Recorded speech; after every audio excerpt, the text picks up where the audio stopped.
Today, we are going to talk about fitting in training into busy lifestyle. Hi, my name is Jill Bartholomew, and welcome back to the Be Fierce and Try podcast. This is one of those topics where there is no right answer, and we've talked about it from time to time. But with every endeavor we want to do, we need to fit it into a relatively short period of time, right? We each have the same 24 hours a day, but we make use of it very differently. So the thing is, the busier we are, the harder it is to find time to do the things that matter to us, right? And if we don't have structure in our life, we find that our life is just taken up by all sorts of other things that just kind of snuck right in, right?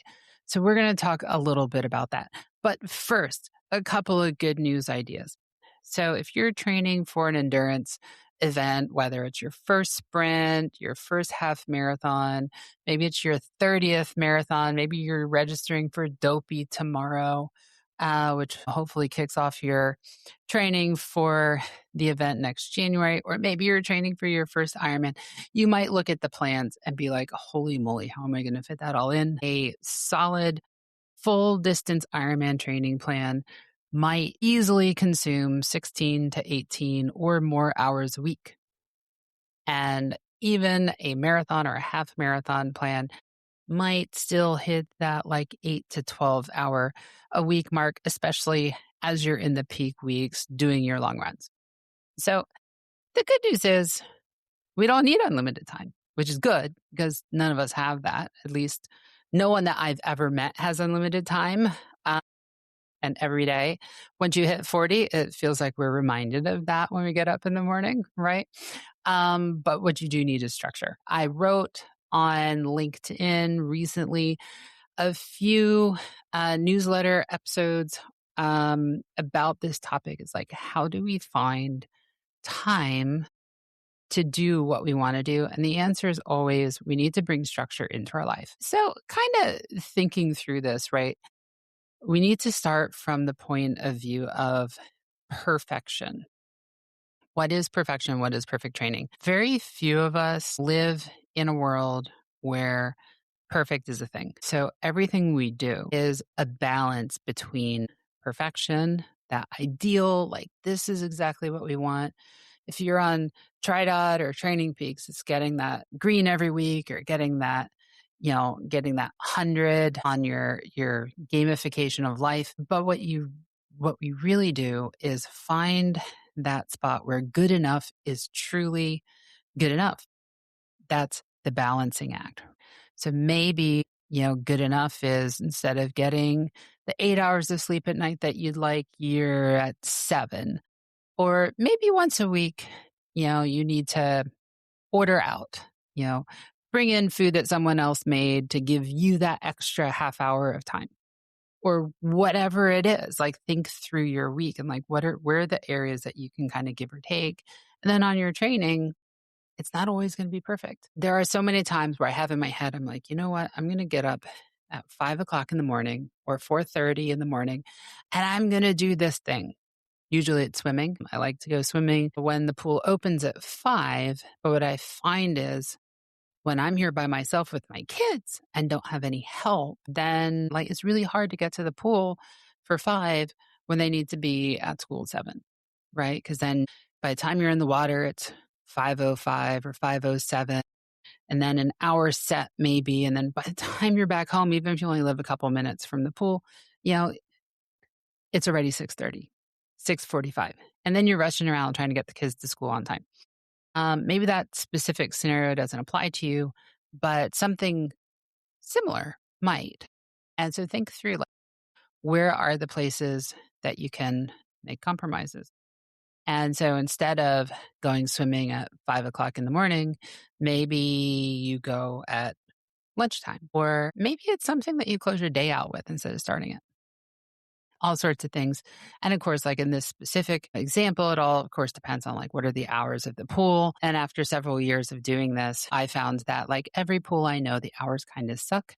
So we kind of need to work around that. And, sometimes you can't make it to the pool. So maybe having a set of swim bands on hand for that one day a week where, maybe you had a fourth pool session on the calendar and you couldn't make it. So instead do like maybe 10, 15 minutes with the swim bands is a good compromise. So think through that. And then what are the really high value things? So I meet with my athletes on average for 30 minutes to 40 minutes every 2 weeks each. And then of course many of them are very chatty over text or WhatsApp or whatever communication tool they prefer.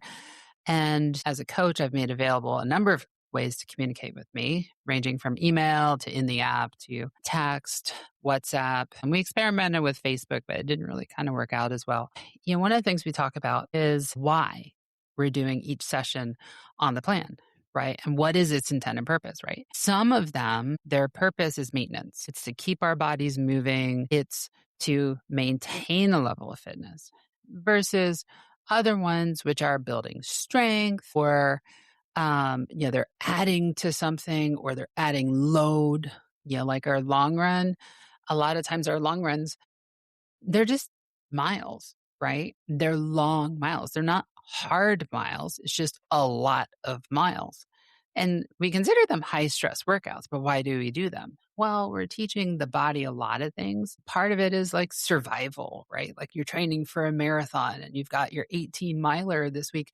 We're training your body to survive that 18 miles. And you do that enough times and your body moves from learning how to survive to learning how to thrive in that moment, which means a lot of things, right? It means the cardiovascular system is on point. It's doing its job.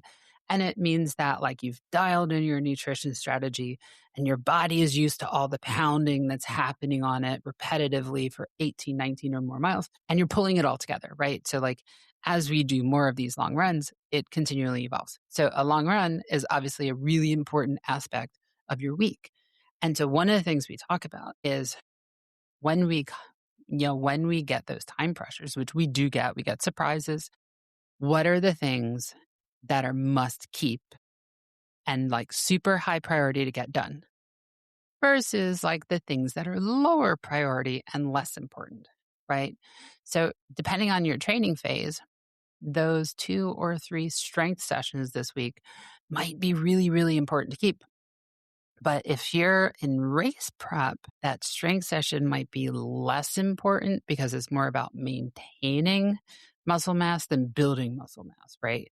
And if you speed through that because you're pressed for time, you could injure yourself, right? And at that point, an injury might take you out for 3 days. And then that first run is going to kind of suck. Same thing with the bike. Depending on what phase you're in, the different workouts have different meanings. So like if you're in race prep, getting that race distance, that race distance, bike in at race pace is a really important aspect of your training. And you definitely should do that at least twice before your A race. But on the other hand, that 30-minute easy heart rate zone 2 that's on Tuesday, maybe that's not as important. So understand which workouts are high value, which ones are there to support your movements and to keep you moving will go a really long way in you dialing that in. And then stacking your training. So I do this. I work out, I train 6 days a week. I have 7 days on the calendar. So yeah, my Mondays typically is just like 20 or 30 minutes of strength. It's like, okay, it's pretty easy to fit in a 30-minute workout of pretty much anything other than the pool on any given day of the week. But sometimes you can condense them into fewer days, right? So if you have been training for a while, maybe you're used to having one workout a day. Well, maybe some days you can do 2. And if you're training for a triathlon and you've been doing it for any real length of time for distances longer than a sprint, you're probably starting to get used to having a bike and a run on the same day. But a really common thing to do would be to add a swim on the same day as your long run, right? So like a weekend might look like a short, easy run on Friday, maybe some strength. Saturday, a long bike. with a brick run, right? Just like 20 minutes, easy pace, heart rate zone 2, maybe, or maybe it's 20 minutes, half of which is at race pace and half of which is just easy, off of the bike, which is really just teaching the legs to change sports after you're done with that long bike, which is really high stress on your legs. And then the next day, on Sunday, maybe you have a swim and a long run, which I find harder to do on the weekend just because like the pools tend to open later on Saturday and Sunday than they do during the week. But of course, most of us work, and working around that work schedule is tough to do that, right? So, like, think about if you need to kind of move things around, think about what are the things that can go together, right? Obviously, you don't want to do a hard run and a hard bike on the same day, for example. But doing a long run and an easy bike, or a long bike and an easy run, or a swim and a long run, these all can be combined. And, it depends on what distance you're going at. And accept, like this, I find like the hardest thing. It's like you upload that workout that you worked your butt off for the last 4 hours and 45 minutes. And then it gives you a score of like 92. And you're like, oh man, this happened to me this past weekend. Went out for a long run. Run was fine. It was cold out. It was windy. I think I had 6 seasons on that run. And then it uploads and it's like 92. Now, the distance was right. The intervals at the end were right.